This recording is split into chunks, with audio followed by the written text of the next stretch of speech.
Hey, hey, sister and friend. We are so glad that you are here. Today, I am joined by Miss Sherri Christopher, and I'm so excited about the topic for today. It is choosing joy. Sherri is an author and a coach, and she's actually currently our Purposeful Living Coaching Director, which means she is the coach of coaches. She is the director of coaches. She is retired after 32 years in corporate leadership, and has a husband who's a missionary, currently actually in the Philippines. Of 30 years, we're celebrating two adult children, and today she's going to talk about her story of choosing joy. So, welcome, Sherri, and Thank let's you. dive in. All right. Hello, everyone. It's so nice to be here. When Nadine asked me to share my story, it took me directly to the movie theater. And I know that sounds strange, but my husband and I went to see a movie, C.S. Lewis, a documentary, and we've got our popcorn in hand and we're eating, watching the commercials and the movie's starting. And so we just kind of push that recline button and sit back to watch. The movie starts. And as soon as the movie starts, I suddenly can't hear the movie. It was the strangest thing. I've never experienced anything like this before. Um, what started happening is my Heavenly Father was downloading information, content, title of a book, title of chapters, and the entire movie I was dialoguing with God, and I have no idea what happened in the movie. So That's that's awesome. kind of how it started, and that kind of took me down a journey of really, sitting with God and going, "Are you wanting me to write a book? Are you sure?" It kind of freaked me out because I never really felt qualified to do that, and he just kept saying, "No, but I have qualified you." So you know how hard it is when you think you just can't, and he says, "No, but you can." And so my story is built all throughout my book, and it's really talking about hard chapters in our life. I've had lots of hard chapters, and but he just continues to say there will be seasons, there will be hard chapters, and he's walked through me with that. Um, so it's the title is choosing joy, and the reason this topic came up, I think, is because um, it really is about where does joy come from. It's not, hey, I purchased a new jacket and I'm happy now. This is not happiness. It's about this deep, deep seated joy that never leaves, even when our circumstances change. Life is hard. Things are hard. And so I share seasons of my life where things are just hard or unpredictable. And how do you get through those seasons? A lot of it starts right here in the mind. Um, I say toxic thinking is our worst enemy, and I think we all do it. And he reminds me all the time that how important it is to take hold of what we're thinking of. That makes sense. Yeah. Yeah, this is what a great topic. And I love even the title of like choosing joy, because joy is a choice that Hmm. it's an internal choice.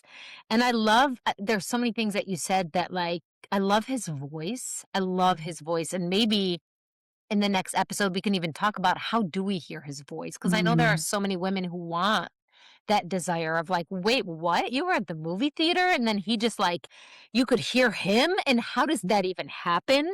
And then I also love what you said about he calls us to do things he equips us for. And that Mhm. has been true in my life, and it's so true, right? Sometimes it's like, "Wait, what? Are you there's no I don't Mhm. have what it takes." And that's true because in our own strength, we don't have what it takes, and that's where we Mhm. need his superpower.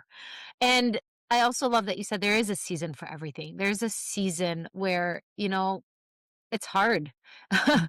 Things are hard, and we can still have joy in that it's not a happiness that is fleeting, but it's an internal joy that is sustainable.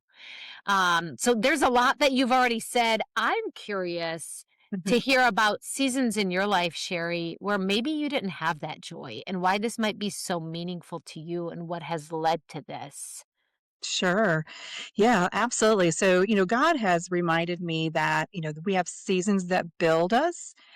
We have seasons that stretch us and some break us and some actually prepare us. And so, I've had all of these seasons in my life. I'm going through a season right now. So I'll share that with you to help kind of better understand. The season I'm going through right now is everything is breaking down. My roof had to be replaced, my windows were leaking and had to be replaced, my shower plumbing had to be replaced, my plumbing to my house is backing up in the basement. All of the piping outside had to be replaced. Before I got on this call, my washer was leaking. so Wow. Yeah. I say this because this is a season, it's just a season, and I say this because, um, if this happened to me 20 years ago, I it would've broke me, would've broke me. I would have sat in a space of victim Mm, rather than victor.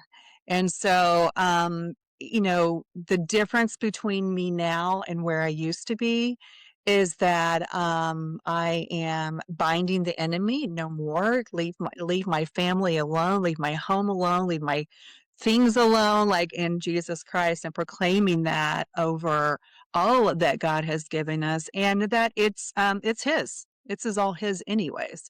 So the attacks I feel happen are not against me, and it's not against flesh and blood.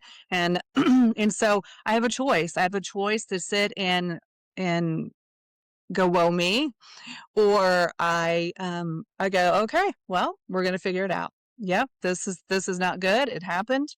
And I don't sit in it and wallow and just go, you know, this is terrible, right?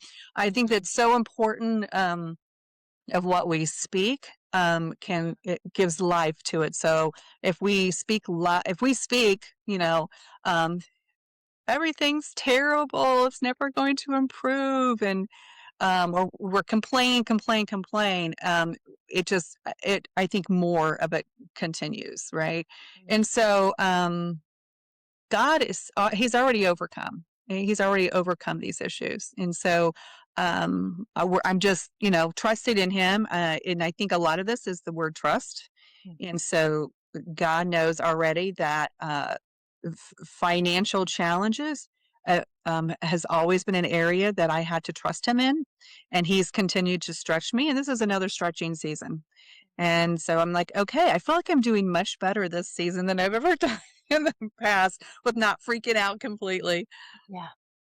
Yeah, it's hard when everything starts falling apart on you and you're just like, Mhm, "Oh my goodness," and then the mhm, expenses rack up, right? And you're just mhm. like, "Wait, and then I have to be here for the servicemen to be here, and what?" Yep.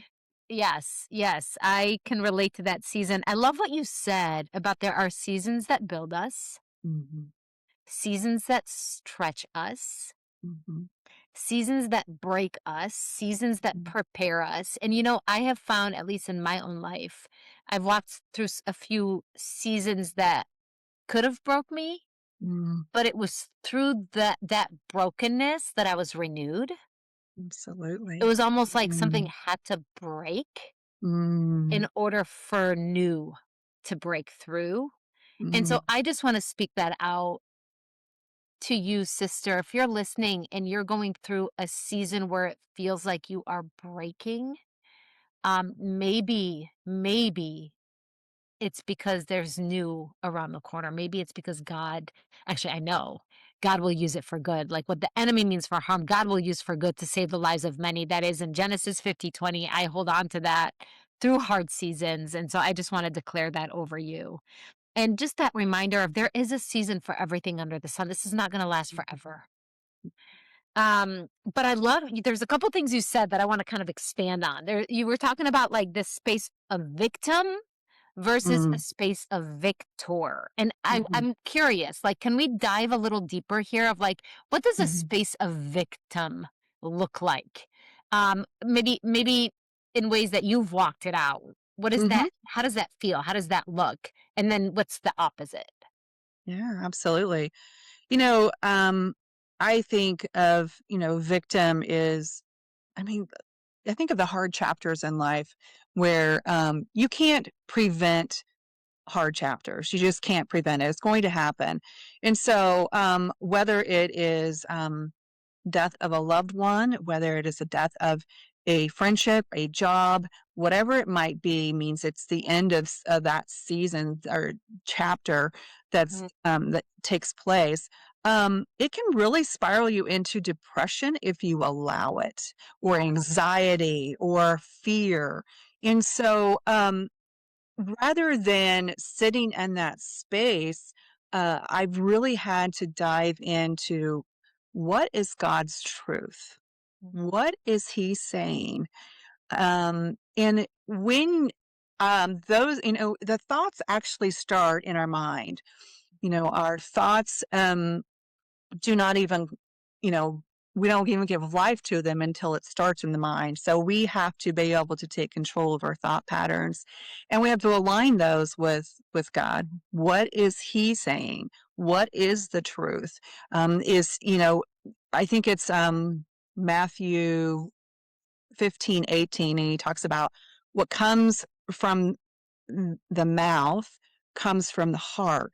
So is my heart clean? Is my heart aligned with Him? And so I think of, just hard seasons. I feel like this has been a whole training ground my entire life. I can look back and I can see where I didn't do well. I can see in my 20s where my God was myself. It was all about me. I was focused on me. I didn't make good choices in my life, and so as I go through life and I'm not making good choices, then I sit in this space of going, oh my gosh, just how you start to feel like that self deprecation, like it's life is terrible, it's never going to get better, Yeah.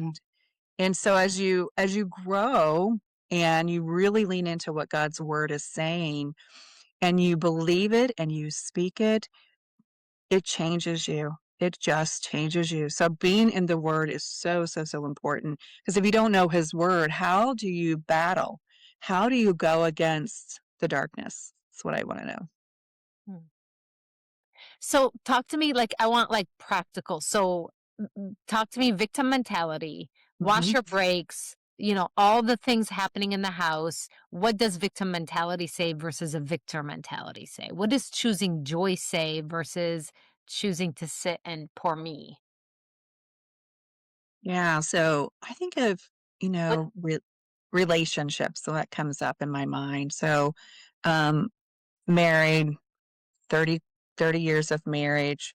And, we still have to check ourselves, when my husband says something, I have a choice to get offended and become the victim. And a- and so uh, that one is a very easy space to become the victim, because those words might have hurt me. Yeah, They don't understand me. yeah, I think about that being a very easy space to fall into. yeah, But again, it's the thought patterns, right? And so then I have to go, oh, is it true? Right. And so to overcome and to m- move from that victim of that he intentionally said something to hurt me, is that I have to change my thought pattern, and I have to I have to flip the script, if that makes sense. And I yeah, have to be able to say, um, God loves him too. God's growing him too. And myself. right? We're both growing, and so what is it that I'm supposed to learn through this? Yeah. And how do I what does God's word say about that? He is for us, he is not against us. And he wants us to be in harmony. And so I just think of that as being like one space. And he continues to have me reread my book in different seasons of life to go, remember when we wrote this? And I'm like, oh yeah, I need to reread that again so that I remember that my joy does not come from my circumstances. Yes. Yeah, that makes sense. That makes so much sense. I hear Mm, you. And what's interesting is I'm hearing you say kind of the same cycle, the same thing. mhm, And I'll give you kind of like my takeaway as I'm listening to your story and different pieces of it. It's almost like feelings are going to come, right? mhm, Challenges are going to mhm, come. I will be offended maybe by what my husband says. I will be frustrated by the fact that the dryer is breaking and I don't know it's leaking and I don't know how to do that. There will be deaths and things that happen in life, right? There will be loss. That's kind of part of the human experience. mhm, mhm, But then I have a choice. mm. And that's what I keep hearing you say is but I have a choice, which goes back to that first word on this topic, which is like choose. Absolutely. And I heard you say, I have a choice of what are my thoughts? I have a choice of where's my heart? I have a choice of what are my words? Mm, Am I choosing to think thoughts of a victim?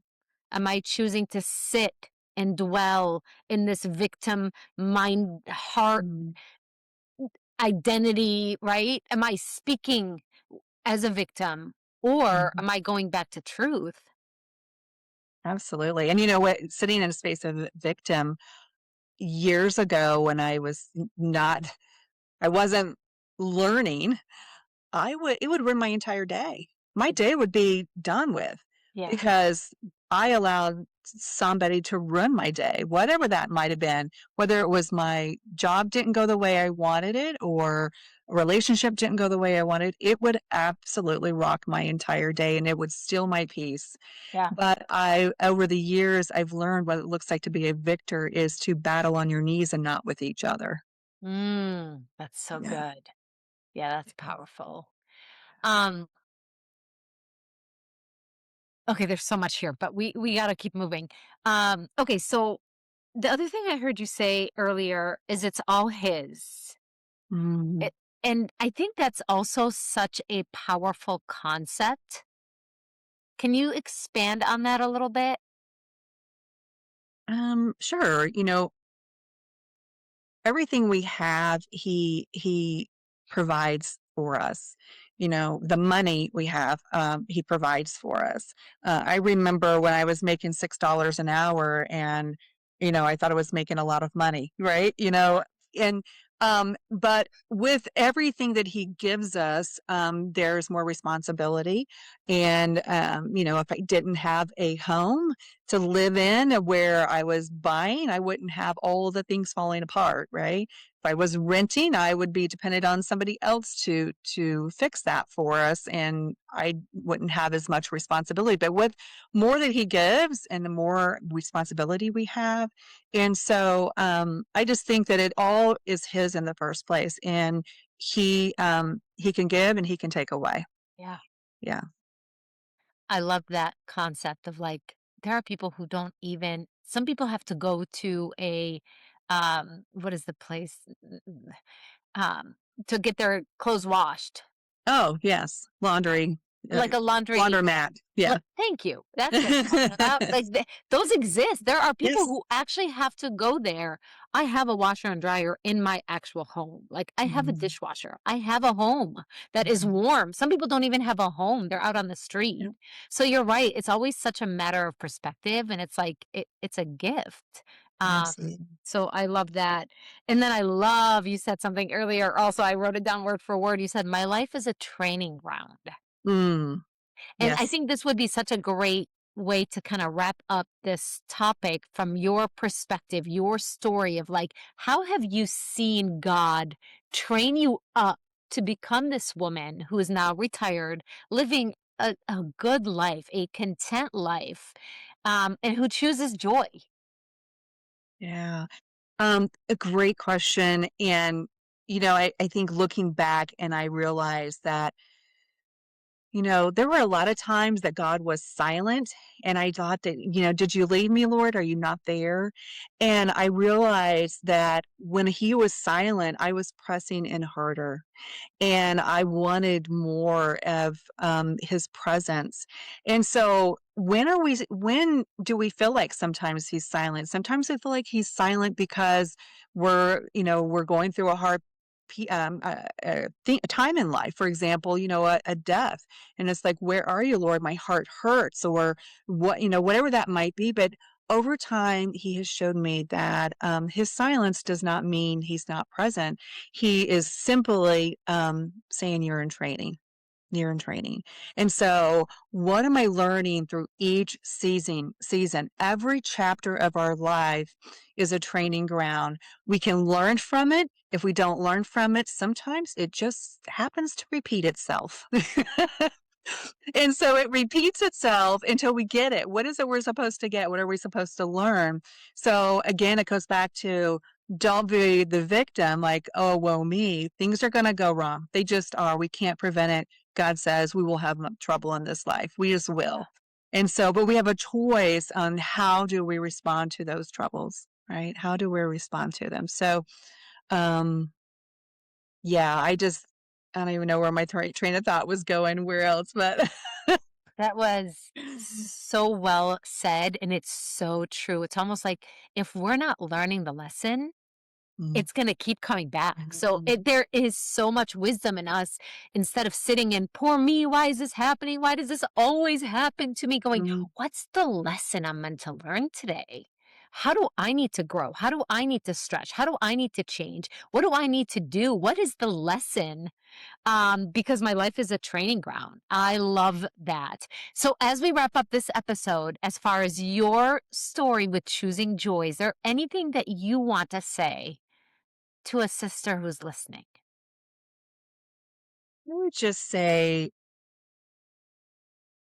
capture your thoughts. I mean, and what I mean by that is, pay attention to what you're thinking about and consider whether it aligns with God's thoughts. And the way to know that is you have to be spending time with God. If you're not spending time with him on a daily basis, you're leaning in, and I don't just mean like, doing a devotion and praying and going to church, and all of those things are great. And I think we should be doing those.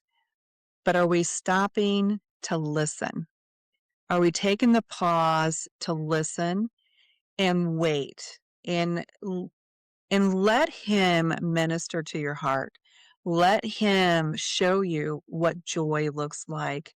And the more that you do this, I think from my own experience, is I will catch myself quicker when my mind starts to go the wrong direction.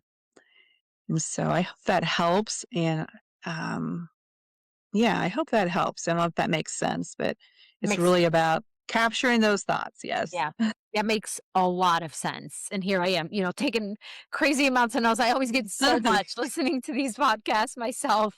Um, and I love, and I think this is what I want to wrap up with this episode is, sister, if you're out there, what I really heard Sherry say, and kind of the challenge I'm taking on, is start with awareness. Like, what I want to invite you to do with me as I challenge myself to do the same is just notice, like, what are my thoughts? Mhm, Where do I sit in victim or trip up in victim? Because it happens to all of us, mhm, right? It's just a matter of how long do I want to sit in it. mhm, Um, check my heart. pause, tune into God's voice. And Sherry, I don't know if you'd be open to this, but I would love if our next episode we can really dive into like God's voice and how Mhm. I love what you said of let him show us what joy looks like. Can we talk Mm. about give me some practical applications of like what does joy actually look like? How do I actually walk it out? How do I hear from God on this?